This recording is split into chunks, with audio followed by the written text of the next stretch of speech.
Բարև ձեզ հարգելի Facebook-յան ընկերներ եւ ոչ միայն ընկերներ։ Այս ուղիղ եթերը անում եմ ուղղակի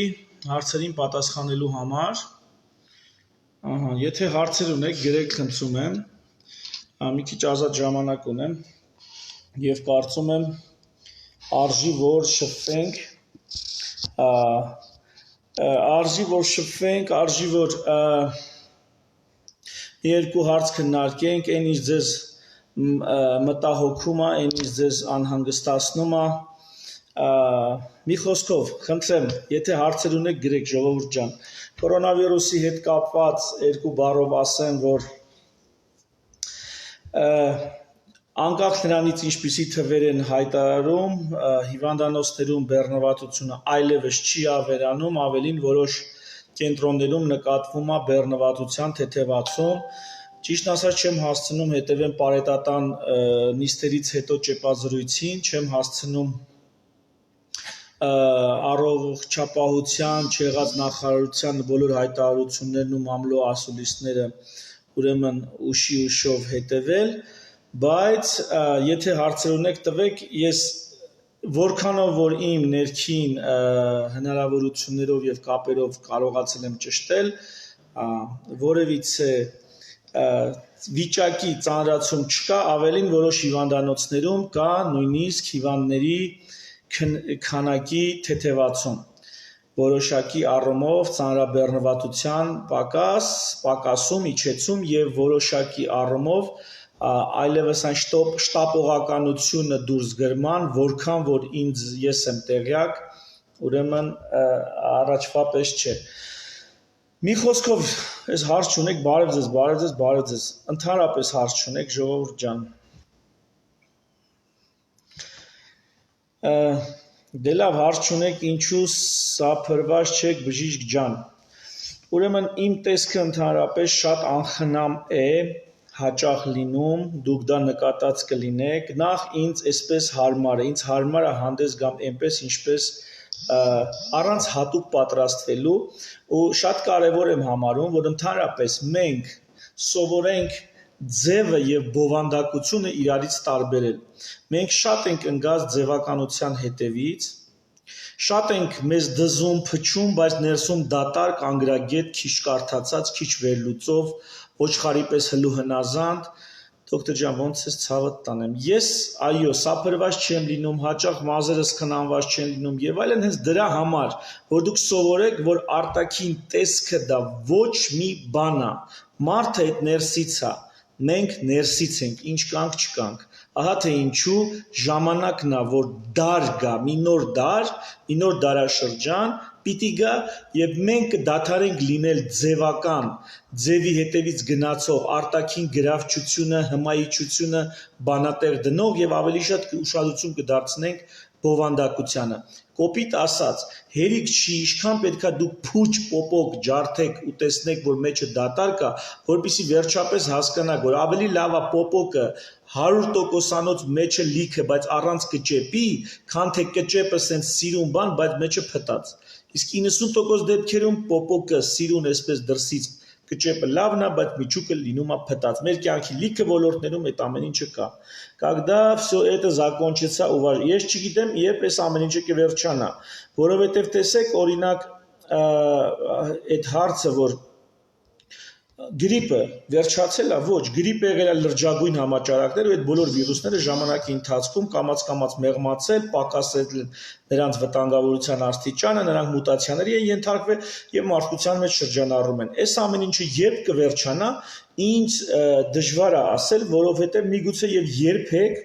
այս կորոնավիրուսը մարդկության միջից չվերանա։ Միգուցե եւ վերանա, բայց ամենակարևորը, որ ուզում եմ ասել, հիմա հələ Facebook-ը թողեք եւ փողոցում թող չհարկադրեն դիմակը, եւ դուրս գաք փողոց, տրանսպորտի մասին չեմ ասում, տրանսպորտի մեջ պետքա դիմակը լինի, կարծում եմ։ Փողոցում դիմակը եթե չհարկադրեն, դուք ինչ խնդրեմ եք տենում։ Դուք չեք հասկանում, որ այս ամեն ինչը արդեն վերջացել է։ Այո, եւս մի հիվանդ, բազմաթիվ հիվանդությունների շարքում եւս մի հիվանդություն ավելացել է։ Կար սրտամկանի ինֆարկտ, ինսուլտ, չգիտեմ, տարբեր թոքաբորբեր, գաստրիտներ, խոցեր, հեպատիտներ, ցիրոզներ, լիքը հիվանդություններ կա, ռևմատիկ հիվանդություններ, օդացավեր եւ այլն։ Հիմա Մի հիվանդություն այս ամեն ինչին ավելացել է։ Այս ամեն ինչը կվերջանա այն ժամանակ, երբ որ պարետատունը կասի, որ փողոցում այլևս դիմակ գրել պետք չի, անիմաստ է, բացառությամբ տրանսպորտի մեջ եւ վերջ։ Կամ այն փակ տարածքներում, որտեղ օդի ծավալը քիչ է, մարդիկ սերտ կոնտակտի մեջ են, չեն կարողանում իրարից 1.5 հեռավորություն պահպանել։ Եվ վերջ, ահա այդ ժամանակ սա կվերանա։ Սա կվերջանա այն ժամանակ, երբ որ պարետատունը կհայտարարի դրա մասին։ Այսօր էլ հայտարարի, այսօր էլ կվերջանա։ Վաղն էլ հայտարարի, վաղն էլ կվերջանա։ 10 օրից հայտարարի, 10 օրից կվերջանա։ Դուք չեք հասկանում արդեն, որ սա ամեն ինչ անում է, որ վերջանա։ Կասեք, հա, մի րոպե։ Կասեք, ինչ է կարծում, թե աղթարեցին կորոնավիրուսը, վայ, ըստ ձեզ երբ կգնա իրավիճակը, Ժիգ ջան, երբ էս ամենը վերջանալու։ Հա, բոլորը կարծես թե բանը վերջի մասին են ասում, վերջը կլինի ցանկացած օր, որ օրը պարետատունը դա կհայտարարի։ Դրանից հետո կլինի մի հիվանդություն կորոնավիրուսային, մնացած հիվանդությունների շարքում, որը բժշկությունը կաշխատի։ Պատվաստանյութ կպարտադրեն, վեզ ոչ ոք չի կարա ոչ մի բան պարտադրի, առավել եւս պատվաստանյութ։ Եթե դուք հիմա թույլ եք տալի, որ ձեզ դիմակ պարտադրեն, դուք արդեն իսկ առիթ եք ստեղծում ինչ որ մեկին վաղը մի պարտադրելու, չեմ կարծում թե պատվաստանյութ կպարտադրեն, բայց չեմ կարծում նաեւ, որ այսպես հլու հնազանդ գլուխներդ կախ, դու մենակ քո համար քայլում ես այգում, գալի քեզ տուգանում են։ Ընկերուհի իրար հետ համբուրվում են այգում, գալի տուգանում են, ասում են, բանա, դուք դիմակ չեք կրել, ասում այն մարդ ընկեր նոր համբուրվում էինք, ասում չէ դուք դիմակ չեք կրել։ Հասկանում եք, երբ որ այս տեսակ տապոր ուրեմն հարցը ասում ճիշտ է լսել եմ կարծիք, բայց ուզում եմ ձեր կարծիքն էլ իմանալ, կրկնվում է կորոնավիրուսային կրկնու ժողովուրդ հարցը պարզ գրեք, եկա կյանք մի պատմեք, կոնկրետ հարցը գրեք։ Մի ժամը բացատրում եմ, կեչեպը, այդ սիրունությունը, այդ երկար բարակը, կոնկրետ հարցը գրեք։ Խոցելի խմբերին բոլոր խոցել չեմ հասցնում։ Մի խոսքով այս դիմակների հարցը պետքա լուծվի։ Բաց տարածություններում դիմակի հարցը պետք է լուծվի։ Եթե մենք բաց տարածություններում դիմակի հարցը չլուծեցինք, եթե պարետատունը չհասկացա, որ սենց անհետ բան չի կարելի հարկադրել իր համար զբոսնող մարդուն, չի կարելի այդ մարդուն տուգանել, ապա վաղը կարող է այո ինչ-որ բաներ պարտադրեն, բայց կարծում եմ պատվաստանյութ չեն կարա պարտադրեն, այդ դեպքում կլինի մեծ խռովություն, մեծ ալիք կբարձրանա բողոքի եւ այդպիսի բան չի լինի, այնպես որ մի վարքյան մի մտահոգվեք դրա համար, դուք մենակ չեք, միլիոն հոգի ձեր կողը կայնած են նույն ձևի, ովքեր չեն ուզենա կասկածելի փորձարկումներ չանցած, միջև վերջ իր արդյունավետությունը չապացուցած դեղորայք ընդունել։ Այն մտքերին ասեմ, որոնք կառաջարկեն, կասեն, գիտեք ինչ կա, փորձարկումներն անցած է, բոլոր հետազոտական փուլերով անցած է, ապացուցված է, որ անվտանգ է, դուք պետքա ընդունեք։ Հարգելի այդ տեսության կողմնակիցներ, ես ձեզ ասեմ, որ կա նաև մի հատ կարևոր վերջին փուլ, հետ մարքեթինգային, այսինքն երբ որ պատվաստանյութը դուրս է գալի, սկսում է արդեն պատվաստվել 1-2 տարի հետո հետ են նայում, տենում են ինչ չեպեներ է տվել այդ պատվաստանյութը։ Այսինքն մինիմում առաջին ընդունողները դառնալու են էքսպերիմենտալ, այսպես ասած, պատվաստվողներ այն առումով, որ նրանց վրա պոստ-մարքեթինգային բարդություններն են երևալու։ Եթե նույնիսկ բոլոր ֆազաներով անցել է պատվաստանյութի անվտանգությունը, ապա պոստ-մարքեթինգային ֆազան, այսպես թե այնպես 1-2 տարի պետք է մինիմում։ Այնպես որ, եթե նույնիսկ վաղը մեզ գաք ասեք, գիտեք ինչ կա լրիվ փուլերով անցել, ապա իմացեք լրիվ փուլերով չի անցել։ Պոստ-մարքեթինգ փուլը պատվաստանյութը չի կարա անցնի 1 տարում, անգամ 2 տարում։ Սա առաջինը։ Երկրորդ, կրկնակի հիվանդություններ հնարավոր է թե չէ։ Ուրեմն այդ կրկնակի վարակման դեպքեր կան, բայց կրկնակի վարակման դեպքերը ապացուցված չեն, արդյոք դրանք իրականում կրկնակի վարակ են, թե դրանք հանդիսանում են վիրուսի ձգձգված երկրորդ կրկնակի անգամ դրսևորումը, նույն վիրուսի։ Ես ձեզ օրինակը բերեմ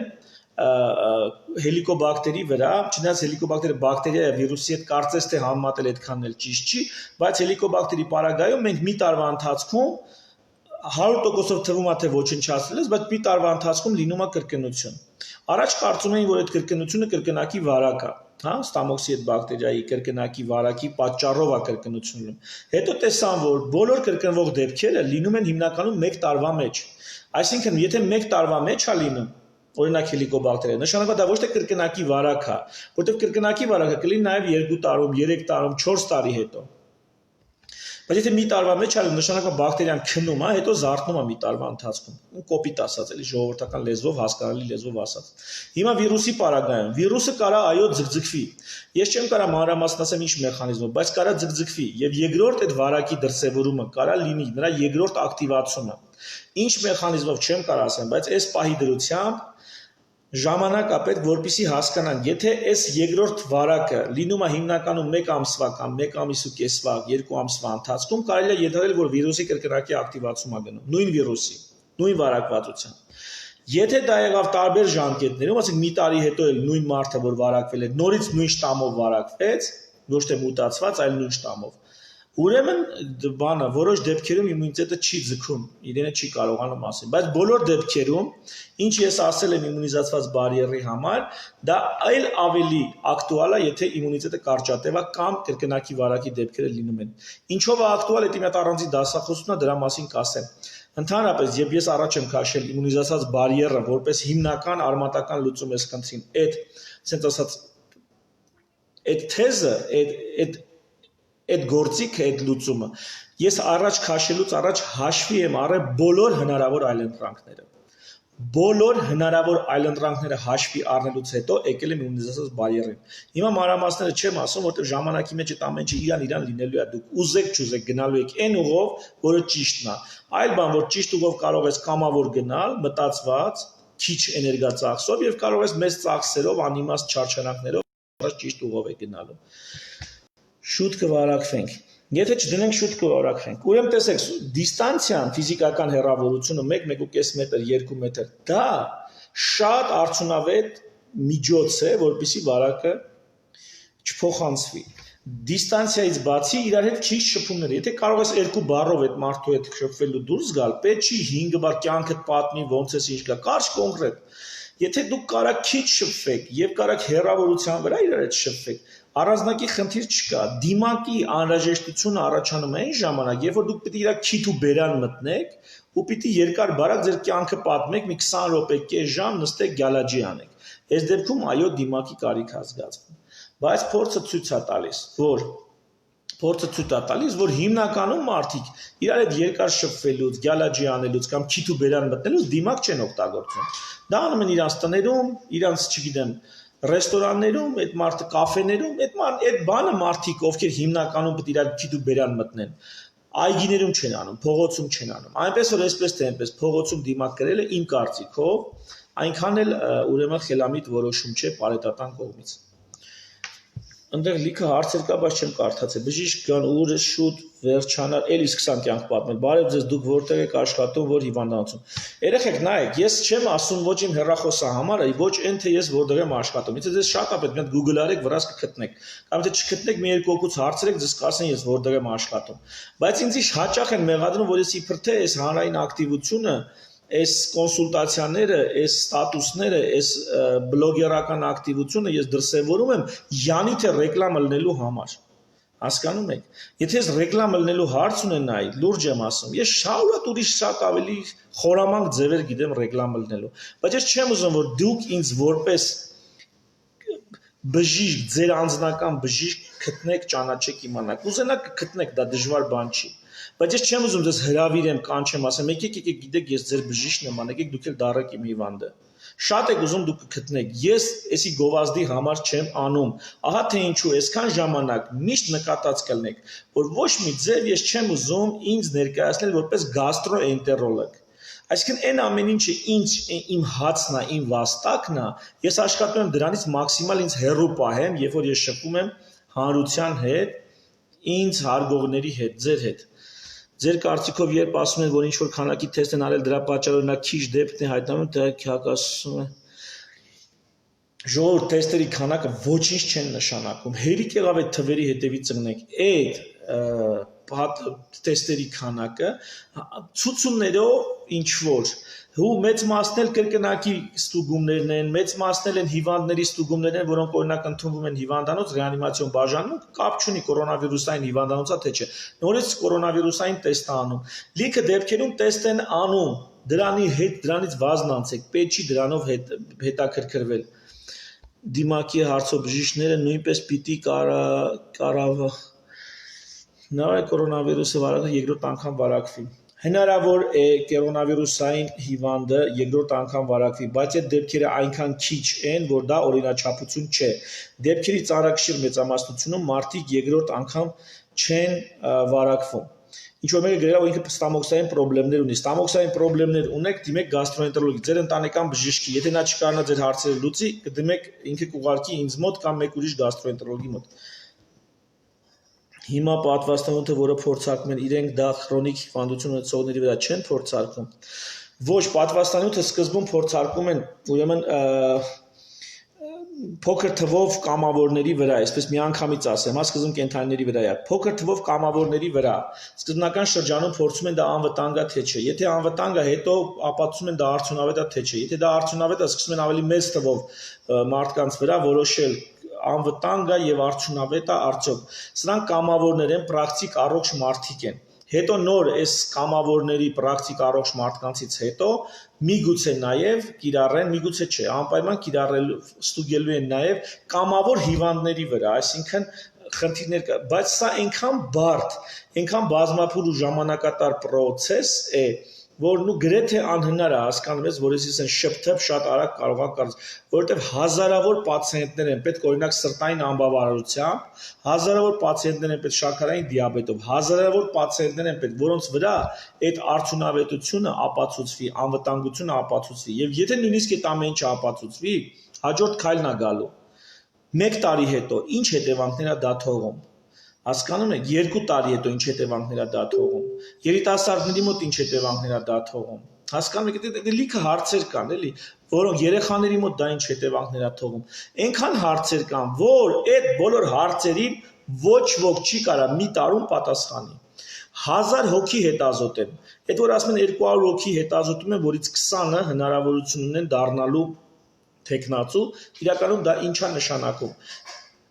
Դու պիտի մի քանի տարբերակ ստուգես, տեսնես այդ մի քանի տարբերակից որ մեկն է, որ պետքա շարունակես հետազոտել։ Այսինքն այդ 200-ը ուղղակի 200 թող չլինի, 2000 լինի։ Նրա համար է, որպեսզի հետազոտական առաջին փուլը են, որ ինչ որ մի արդյունավետ բան գտնես։ Շուտ անցնես, բայց դու առաջի փուլը կարաս շուտ անցնես։ Երկրորդ, երրորդ եւ չորրորդ փուլերն արդեն հետազոտության դու չես կարա շփթփանես։ Ուղղակի դա անհնար է։ Ավելի շատ դա ինձ մոտ տպավորություն է թողում, քանի որ գիտեք, սա մասամբ առողջապահական եւ մասամբ քաղաքական խնդիր է, սա այդպես մաքուր առողջապահական խնդիր չի։ Ավելի շատ ինձ մոտ տպավորություն է թողում, որ ասենց հա համբերեք բան, հեսա պատվաստանյութը կլինի եւ դրա վրա հիմնվելով պատվաստանյութով այսպես զբաղացնելով փորձում են մարդկանց ավելի հեռու պահել բնական ճանապարհով իմունիզացիայի գաղափարից։ Միտքը իմ կարծիքով դա է, որ ամեն անգամ նա ով գալիս է պատվաստանյութի հեքիաթն է սկսում պատմել շուտ լինելու, հա, նա ընդհանրապես ուզում է բնական իմունիզացիայից հեռու պահի։ Բժիշկ ջան, ինչ ապացած բացասական կողմեր չտեսա, մի քանի ամիս շարունակ դիմակ կրես մարդու իմունիտետը չի ընկնում։ Ուրեմն դիմակ կրելիս իմունիտետը չի ընկնում, բայց նայեք ինչա տեղի ունենում, ժողովուրդ ջան։ Դիմակը ժամանակ 100 հատ բան կարամ ասեմ, դիմակը նախ պետքա մաշկային հիվանդությունների ժամանակ խանգարում են, շնչական հիվանդությունների ժամանակ, սիրտանոթային խնդիրների ժամանակ այս շոկ եղանակին մանավանդ խանգարում են։ Ընդհանրապես դիմակը խոնավացավ, իսկ շոկի ժամանակ շուտ է խոնավանում։ Դիմակը դառնում է զիբիլանոց, բակտերիաների համար ընտիր զիբիլանոց, որ այդ դիմակի վրա այդ բակտերիաները խոնավ միջավայրում աճեն ու դու ներշնչես քո իսկ արտաշնչած բակտերիաները։ Այսպիսի հարցեր կան, բայց մենք այդքան նուրբ չենք, էլի բամբակի չենք սարկած։ Ահագին հզոր դիմադրողականություն ունի մեր շնչուղիները եւ այլն, եւ դիմակը ճիշտ առանց ֆիզիկական ակտիվության։ Տեսեք, ասում են, ով որ սպորտով է զբաղվում, դիմակ չկրի, բայց չէ որ քայլող մարդը վիրաբույժը ինչով է տա, վիրաբույժը օրինակ 8 ժամ, ընդհանրեն դիմակով բարբերաբար փոխելով վիրահատություն անում, բայց այդ վիրաբույժը կանգնած վիրահատություն անում։ Հիմա պատկերացրեք 40 կամ 50 տարեկան մեկը կամ 100 կիլանոց մեկը երկու հատ տոպրակ ձեռքին դիմակը երեսին դրած քայլում է մայթով։ Դա լուրջ ֆիզիկական ծանրաբեռնվածություն է, լուրջ։ Եվ եթե դու սպորտով զբաղվող մարդուն ազատում ես դիմակով, այսինքն դու հեծանիվակ շուտ կամ վազում է մարդը ֆիզիկական նագրուսկա է ենթարկվում։ Ազատում ես դիմակ կրելու պարտադրանքից։ Դու չես կարա չազատես օրինակ Կիևյանով ներքևից վերև այդ թեք դիքը բարձրացող մարդուն։ Եվ եթե սպորտով զբաղվում է բանը, ասա, սպորտսմենը կամ մարզիկը կամ չգիտեմ ինչ որ մեկը որ սովոր է այդպիսի բեռնվածության, մեկը ասենք 5 աստիճան է բարձրանում։ Դիմակը երեսին, դա պրոբլեմ է։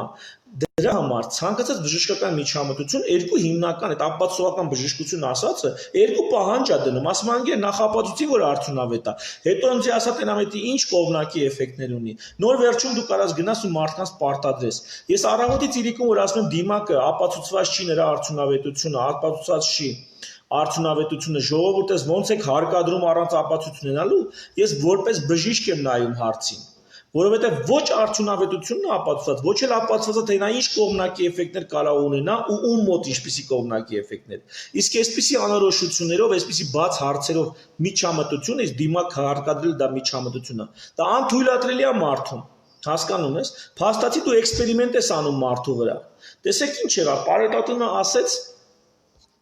Պարետատունը ասեց, որ հիմա շնչական խնդիրներով սրտային անբավարարությամբ եւ այլ հիվանդները թող դիմակ չկրեն։ Բանկեր 2 ամիս կրում էին։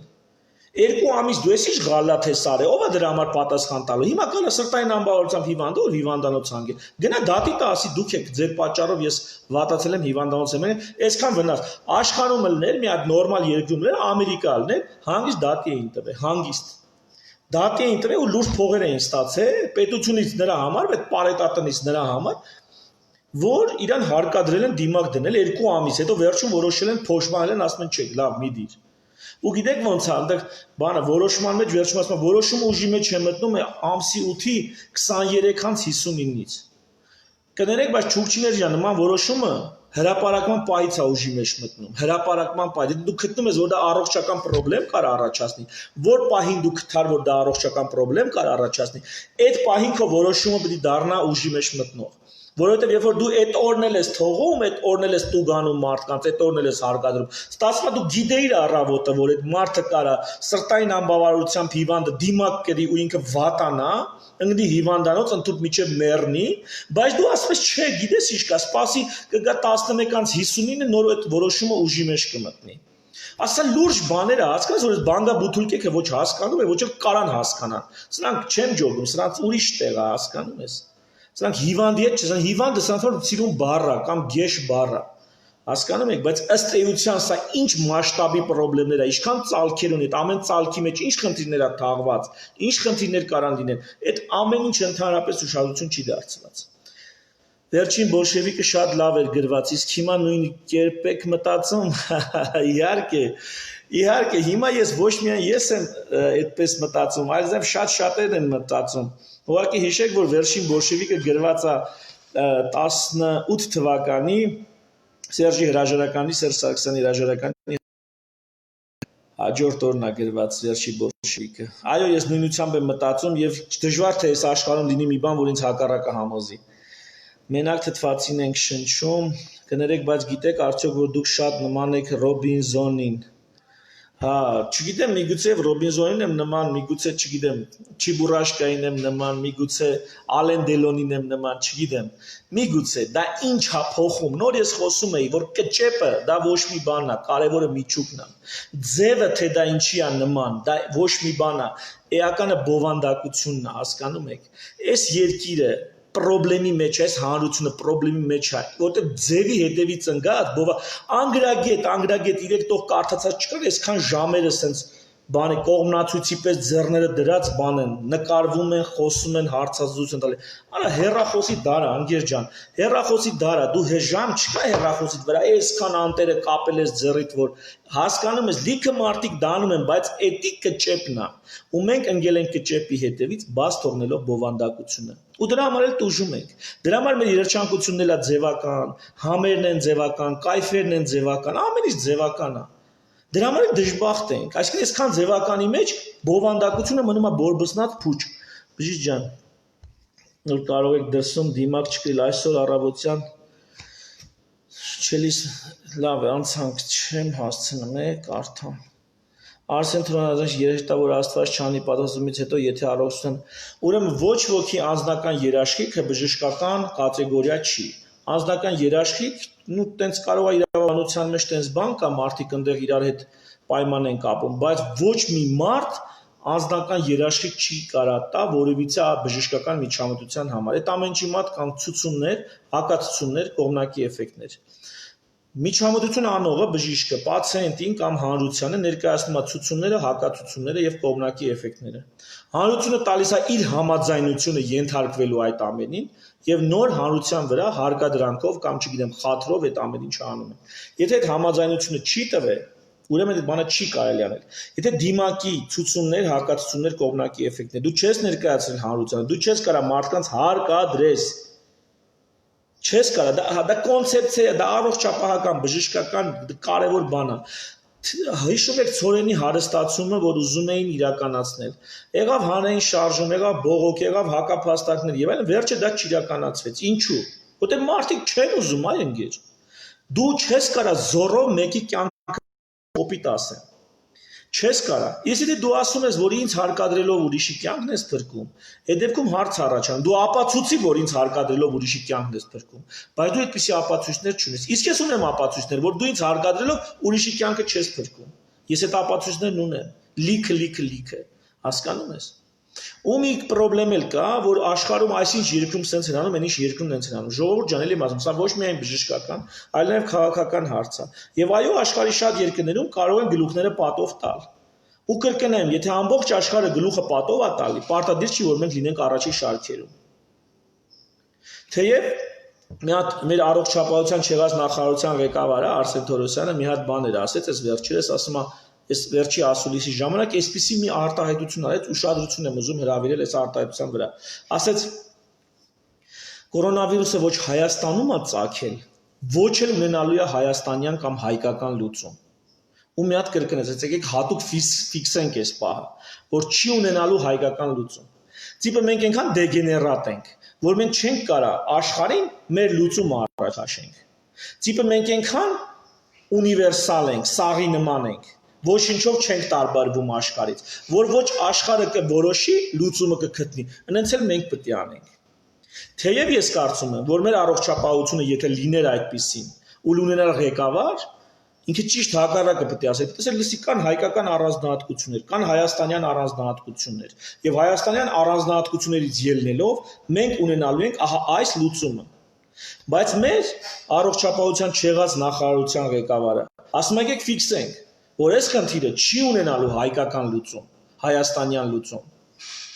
Հասկանում եք։ Հիմա այս վիճակում դուք ինչ եք ակնկալում։ Ինչքան կրավոր, ով է մենք փալան, ինչքան կրավորական, ինչքան այսպես սա պետության գլխավոր պաշտոնյայի, քաղաքական լիդերի,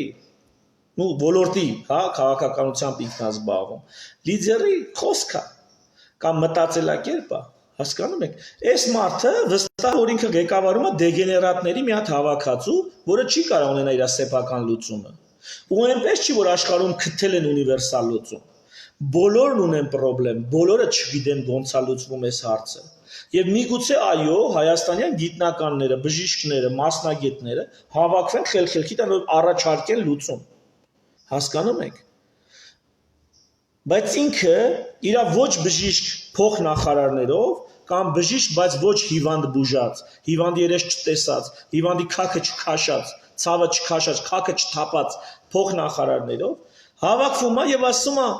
չի կարա ունենա հայկական լուծում, հասկանում եք։ Ինքը վստահ է, որ ինքը դեգեներատների վրա է կառավարում, որոնք չեն կարա սեփական լուծում առաջ քաշեն, հասկանում ես։ Լսեք, ինտերվյուի վերջն է, հատուկ ասում եկեք ֆիքսենք, ֆիքսեցինք հատուկ։ Ես առաջին օրից ասել եմ, որ այս խնդիրն ունի հայկական լուծում, եթե ոչ հայկական, գոնե Հայաստանի համար հարմար լուծում, ու այդ լուծումը ձեր հյուրանոցային, հյուրատնային մոբիլիզացիան չէր։ Այդ լուծումը ասել եմ, ու այդ լուծումը հլը օր-օրի շաբաթի վրա նույն ձևով ժամացույցի պես գնում է։ Այնտեղ մարդիկ կան, ասում են դու սենց ասեցիր չեղավ, նենց ասեցիր չեղավ, փաստերը բերեք։ Ես փաստ կներկայացնեմ, որ ոնց ասել եմ, ժամը ժամի տենց էլ եղել է։ Ու տենց էլ լինելու է։ Հələ լինելու է։ Ես չգիտեմ ինչքան իսկ թողեն սենց ազատ խոսամ, անկեղծ ասած որոշակի մտահոգություն ունեմ, որ մի օր իմ բերանը փակելու եմ։ Բայց քանի ես հասցնում եմ ասեմ, քանի ես կարող եմ գցեմ բռնեմ ու ասեմ, մի օր միգուցե էլ ինձ չտենակ եթերում, ասեմ չէ հոգնել եմ հիասթափել եմ, այդ ժամանակ իմացեք սխմել են արդեն։ Բայց քանի չեն սխմել, քանի թողում են որ ես խոսամ, ոնց ասեմ այտենց էլ լինելու է։ Հարգելի դեգեներատների թագավոր, դեգեներատների ղեկավար։ Եթե դու գտնում ես որ դու ղեկավարում ես դեգեներատների մեջ, ես գտնում եմ, որ աշխատում եմ բավականին պրոֆեսիոնալ, բավականին բանիմաց, ստեղծագործ ու լիքը լուծումների մեջ, լիքը լուծումների ունակ անձանց հետ։ Աշխատել եմ միշտ այդպիսի անձանց հետ, այդպիսի անձանց ենթակայության տակ, այդպիսի անձանց եմ առաջնորդել ինչ որ հարցերի լուծման։ Հասկանում եք։ Ու մենք ունենք մեր լուծումը, ու այդ լուծումը իրան լինելու է։ Հայկ ջան, ասա գոտկատերից ներքև պապայիս մոմոն գոտկաչ Հայաստանում չաղացա դա վայք ու բովան ջանին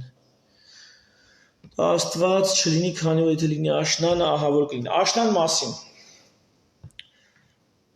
աշնանը ժողովուրդ ջան այո կարա վարակը ունենա որոշակի ակտիվացում բայց ուշադրություն ինչքան ամռանը մենք քիչ հիվանդացանք այնքան աշնանը թքելու ենք Ինչքան ամռանը իմունիզացված բարիերը հզորացավ, այսինքն հիվանդացած, լավացած մարդիկ շատ եղան ամռան այս շոկերի ընթացքում, այնքան աշունը մենք թեթև կտանենք։ Միգուցե այնքան թեթև տանենք, որ սեզոնային վարակները ավելի բուրըն իրանց դրսևորեն, քան թե կորոնավիրուսը։ Այսինքն աշնան վիճակը կախված է մեր այսօրվա վիճակից։ Եթե այսօր այս տակ շրջանում մենք հասցնենք բավականին մեծ քանակով մի քանի 100,000 անձ հիվանդանանք եւ լավանանք, ապա դա կնշանակի, որ աշունը մեր վրա չի լինի այնքան ծանր, որքան կարող լիներ։ Կսազի այս ամենը Մասնեն աշնանը երկրորդ ալիքի մասին ինչ կասեք։ Երկրորդ ալիքի մասին։ Երկրորդ ալիքը սպառնում է Վրաստանին։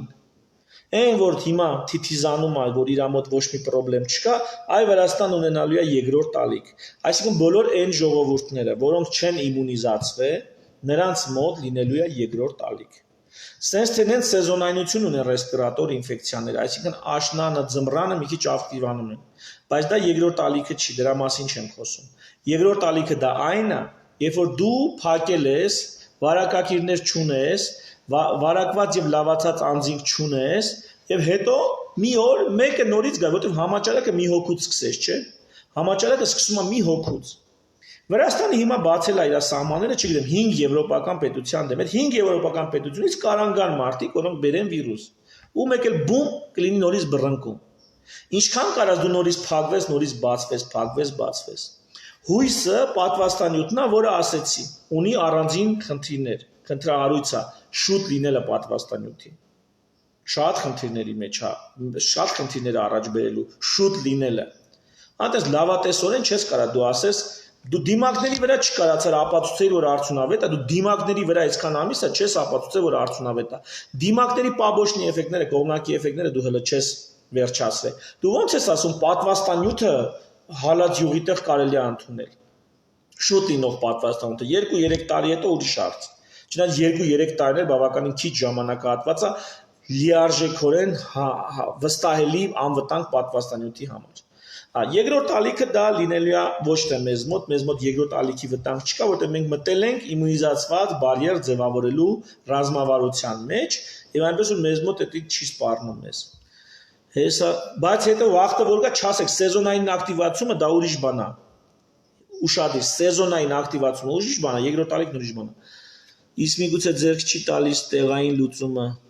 Այդ չգիտեմ արդեն ձեռքատարի թե չի տալի։ Բժիշկ ջան, ձեր տեսակի շատ բայց ցակեցեք, բժիշկ ջան, դուք առաջատենք մեծերին որ հակապետական բոլոր լինի, ինչ կանեք։ Որ հակապետական բոլոլա լինի, ինչ կանեք։ Չգիտեմ ինչ նկատի ունեք հակապետական բոլոլա ասելով, եթե չգիտեմ ինչ նկատի ունեք, ամենայն դեպս ես իմ քաղաքական հայացքները, եթե ձեզ հետաքրքիր է ասեմ, ամեն դեպքում ես Նիկոլ Փաշինյանին վստահում եմ։ Ես գտնում եմ, որ ինքը լիքը բաներ անում է ոչ բացահայտ։ Լիքը բաներ իր մտքում են։ Լիքը բաներ գնում է պետական գաղտնիքի դաշտում։ Բայց ես կարծում եմ, որ ինքը սրիկա չի։ Ու ինքը չի դառնա սրիկա։ Հախվերջանը մի հատ երգ ունի, ասում է փոքրիկ տրորեն ու հռռան չես դառնա դու սրիկա մանկության փոքրիկ իշխան։ Ինձ թվում է Նիկոլ Փաշինյանի մեջ այդ մանկության փոքրիկ իշխանը ապրում է։ Ես հավատում եմ։ Միգուցե ես սխալվում եմ, բայց եթե նույնիսկ ես սխալվում եմ, ես դա հավատում եմ։ Բայց Նիկոլ Փաշինյանը մեկ մարդ էր, մեկ եզակի մարդ էր, առանց լուրջ մասնագիտական կամ ընկերական կամ չգիտեմ քաղաքական թմի։ Այն թիմը, որ ինքը հավաքեց, իր մոտ ստացվավ հավաքել, ովքեր գնացին իր կողքը կանգնան ժամանակին, դե հասկանալ է դրանք հանրապետության լավագույն կադրերը չէին։ Հանրապետության լավագույն կադրերը լուրջ գործով էին զբաղված։ Նիկոլ Փաշինյանի կողը կուշտը զիլինա էին խաղում, քաղաքական զիլինա էին խաղում, պարապ մնացած ոչ այնքան ռեալիզացված կադրեր։ Տղեկ մի նեղացեք։ Հիմա այդ ոչ այնքան ռեալիզացված, պարապ մնացած կադրերը, քանի որ հավատարիմ էին Նիկոլ Փաշինյանին, եկել են իշխանության։ Էս պետք է լիներ, բա ինչ պետք է լիներ։ Բոլոր լուրջ տղեկը զբաղված բարձր պրոֆեսիոնալիզմով ժամանակ չունեին գնային Նիկոլ Փաշինյանի հետ քաղաքականություն անեին, ընտրությունների մասնակցեին եւ այլն։ Որովհետեւ ոչ թե դրա հետ քայլողներն են հիմա իշխանության, այլ միջև քայլել այդ տղեկը իր հետ մի քանի քաղաքական պրոցեսների միջով են անցել, մի քանի քաղաքական միջոցառումներ են իր հետ իրականացրել եւ այլն։ Հասկանում եք։ Դե քանի որ այդ տղեկ այդ պարապներն էին, հիմա էլ այդ պարապներն եկել են իշխանության։ Ինչ եք ուզում, էս պետք է լինի։ Բայց ամենակարևորը, ինչքան էլ դժգոհ լինեք, ամենակարևորը ինձ մոտ կա, որ հիմա արդարություն կա։ Ինձ թվում է արդարության զգացումը, որ երկրում արդարություն կա, արդարություն կա։ Դա ամենակարևորն է, որ ամենավերևում կանգնածը սրիկա չի, դա չի շահագործում չէ, չի գրփում չրփում։ Հասկանում եմ, պետական գաղտնիքի մակարդակում լիքը ծոմնի բաներ են անում, որոնք ես չգիտեմ խի են անում։ Բայց հավատում եմ ես, որ ինքը սրիկա չի։ Ու իր հետ այդ մանկության փոքրիկ իշխանը ապրում է։ Սա է իմ դիրքորոշումը։ Եվ հիմա էլ քաղաքական, չգիտեմ, էլ ինչ ասեմ։ Ես սենց եմ մտածում, ճիշտ եմ մտածում, սխալ եմ մտածում, սենց եմ մտածում։ Այսքանը։ Հա, իսկ կրկնակի վարակը ասել եմ կրկնակ, քանի աստիճան է կորոնավիրուսը մեռնում։ Բայ տնաշեն, բայց մի քանի 100,000-ից պարտադիր մեկ մահանում է։ Հա, ինչ վերաբերում է մահերին ժողովուրդ բժշկության մեջ կա մահ։ Դա այդպես է։ Հիվանդությունների ժամանակ լինում են մահեր։ Կորոնավիրուսի առանձնահատկությունը նա էր, որ ինքը ոչ թե անմիջապես մահվան պատճառ էր դառնում, այլ մահվան պատճառ էր դառնում, եթե հիմքում կան ախտահարված, հյուծված օրգաններ, օրգան համակարգեր, շաքարային դիաբետի կողմից, զարկերակային հիպերտենզիայի։ Կորոնավիրուսը այսպիսի առանձնահատկություն ունի։ Եվ բոլոր դեպքերում մահանում են հիմնականում սիրտանոթային խնդիրներով, շաքարային դիաբետով հյուծված օրգանիզմներ։ Այսինքն դեռևս վերջնականապես ապացուցված չի, թե որքանով է կորոնավիրուսը այս մահացության բաժինը ավելացնում։ Այսինքն 1 տարվա ընթացքում վերջին հաշվով 1 տարվա կտրվածքով մահերը որքանով ավելացան կորոնավիրուսի ֆոնին, թե դրանք վերջին հաշվով նույն թվերի վրա մնացին։ Կամ չնչին առավելություն կար կորոնավիրուսի ֆոնին, չնչին քանակի ավելացում կար։ Ստե լուրջ հարցեր կա։ Այնպես որ, տեսեք, խնդիրը կա, խնդիրը պետք է լուծել։ Այն ինչից հնարավոր է խուսափել, դա պիտի ամեն ինչ անենք, որ խուսափենք։ Բայց ինչը հնարավոր չի խուսափել, ուրեմն հնարավոր չի խուսափել։ Հասկանում եք։ Դրա համար ռազմավարությունները մշակվում են այս տեսանկյունից։ Սրանով ես գնում ռազմավարության։ Ամեն օր ասում եմ, որ իմունիտետի հետ կապված խնդիր կա։ Ինչքան իմունիտետի հետ կապված խնդիր կա, այնքան իմունիզացված բարիերը միակ լուծումն է, այնքան վիրուսի ֆրցնելը միակ լուծումն է։ Այսինքն, եթե պատկերացրեք, նա տեսականորեն sense բան պատկերացրեք, այս մեր չուկչիները դրա մասին չեն խոսում ընդհանրապես։ Ընդհանրապես աշխարհում դրա մասին բան ընդունված չի խոսալ։ Տեսեք, մի հատ ինչպիսի բան կա։ Եթե չկա իմունիտետ, ենթադրենք, 2 ամսից ավել իմունիտետը չի պահում, 3 ամսից ավել չի պահում։ Այդ դեպքում ինչ պիտի արվի։ Այդ դեպքում պիտի կորոնավիրուսը 7 միլիարդ մարդ իր միջով ֆրցնի։ Կորոնավիրուսը 7 միլիարդ մարդու մեջ ֆռալով, մուտացվելով դառնում է պակաս վտանգավոր, դառնում անենց ոնց որ գրիպն է ենթադրենք։ Հասկանում եք։ Ուրիշ լուծում չկա։ Այսինքն, եթե իմունիտետը կայուն չի, ուրեմն վակցինան էլ լուծում չի։ Վակցինան էլ հարց չի կարողանալու լուծել։ Եթե չի կարա իսկականից հիվանդանալը, բնական իմունիզացիա տեղի չի ունենում, իրականից հիվանդանալով, ուրեմն վակցինացիայով ընդհանրապես չի լինում։ Այս դեպքում ինչ է ստացվում։ Այս դեպքում ստացվում է, որ պիտի հնեցնենք վիրուսը։ Հնեցնենք ու այս վտանգավոր վիրուսը ցավում եմ դատարկ մեծամասնաբար ոչ միայն վնաս կպատճառի մեր միաժամանակ ժողովրդին եւ ջուր կլստի, չգիտեմ։ Հա ժողովրդով ասեց որ հա մեկ էլ մի բան ասեմ, եթե դուք եթե մազոխիստ չեք, ինձ եք լսում, եթե դուր չի գալի իմ խոսքը։ Ձեր ինչ առանձնակի կայֆ եք բռնում, ասենք, ինչ եք անում, որ ձեզ դուր չի գալի, դուք լսում եք։ Բայց մի լսեք։ Ով ասում լսեք։ Ում դուր է գալի, ինքն է լսում։ Ինքը կարող է սրիկա չի, բայց հա լավ։ Քաղաքականը փակ իմ կարծիքը ես ասեցի, դուք ձեր կարծիք ունեցեք, ես իմ կարծիք ունենամ։ Եկեք իրար բան չհամոզենք, ժամանակը ցույց կտա, որը որից հետո պատմությունը վերջին հաշվով ամեն ինչ իր տեղը կդնի։ Հիմա վերադարձամ դրան, որ ենթադրենք նույնիսկ իմունիտետ չի լինում, ուրեմն մեկը մենք պիտի հիվանդանանք, լավանանք։ Եթե իմունիտետ լինում է, առավել եւս մենք պիտի հիվանդանանք եւ լավանանք։ Վերջ։ Այսինքն բոլոր հնարավոր սցենարների դեպքում մենք պիտի հիվանդանանք եւ լավանանք։ Ինչը եւ Հայաստանի Հանրապետություն հիմա տեղի է ունենում։ Վարակվածները նորից կվարակվեն, ասել եմ, հարցեր կան, որոնք տեղյակ չէր, ինչա կատարում, Ստալինի էր տեղյակ չէր։ Ես համամիտ եմ ձեզ հետ մեր վարչապետի։ Թերևս այսքանը ժողովուրդ ջան, չգիտեմ մի քանի հարց հիմնականում ստեղ արծարծեցի շատ, չգիտեմ ում սրտով էր, ում սրտով չէր։ Եթե հարցեր կա, կարաք դրեք նորից նայեք, ձեր հարցերի պատասխանը չեք լսել, ստեղ հիմնականում խոսեցինք իմունիտետի մասին, վակցինայի մասին, կրկնակի վարակման հարցերի մասին, Նիկոլ Փաշինյանի մասին, իմունիզացված բարիերի մասին, մի խոսքով ինչի մասին անդադ խոսում ենք, առաջիկայում գրեթե բոլոր մարդիկ ամեն տարի մինիմում կասեք երիկամներով հիվանդները պիտի ընդհանրապես ժողովուրդ տեսեք մի հատ sense բժշկության մեջ բանաձև կա բոլոր հիվանդությունները ակտիվանում են եթե ուղեկցող հիվանդություններ են ի հայտ գալիս բոլոր հիվանդությունները դառնում են ավելի վնասակար ու վտանգավոր եթե ուղեկցող հիվանդություններ են հանդես գալիս եւ բոլոր հիվանդությունները կարող մահացու լինեն եթե իրանք միայնակ չեն ու իրանց հետ կան այնպիսի լրացուցիչ գործոններ որոնք օրգանիզմը հյուծում են կյանքի հետ անհամատեղելի աստիճան։ Էսի իմացեք, ու դա կապ չունի կորոնավիրուսնա թե չէ։ Ճնշումով հիվանդը կարա շոկի ժամանակ կրիզից մահանա։ Ճնշումով հիվանդը, սիրտ-անոթային խնդիրներով հիվանդը կարա արևահարվելուց, ջրազրկվելուց մահանա։ Մի ստի ծննում կոտրվում է ոտքը, մի շաբաթ պարկում է անկողնու մեջ, այդ մի շաբաթ պարկելուց մոկը թոքաբորբա զարգանում, կամ չգիտեմ, կարա պարկելախոտ զարգանա, մահանա, շաքարով հիվանդը մահանա։ Հասկանում եք, կորոնավիրուսը եկավ ընդամենը ցույց տալու, թե մենք ինչ առողջական բացեր ունենք։ Ընդհանրապես կորոնավիրուսը ամբողջ աշխարհին ցույց տվեց, թե առողջապահական ինչպիսի խայտառակ վիճակում են գտնվում, երբ որ առողջապահության հումանիտար, մարդկության հումանիզմի ավելի ճիշտ, հումանիզմի ուղղված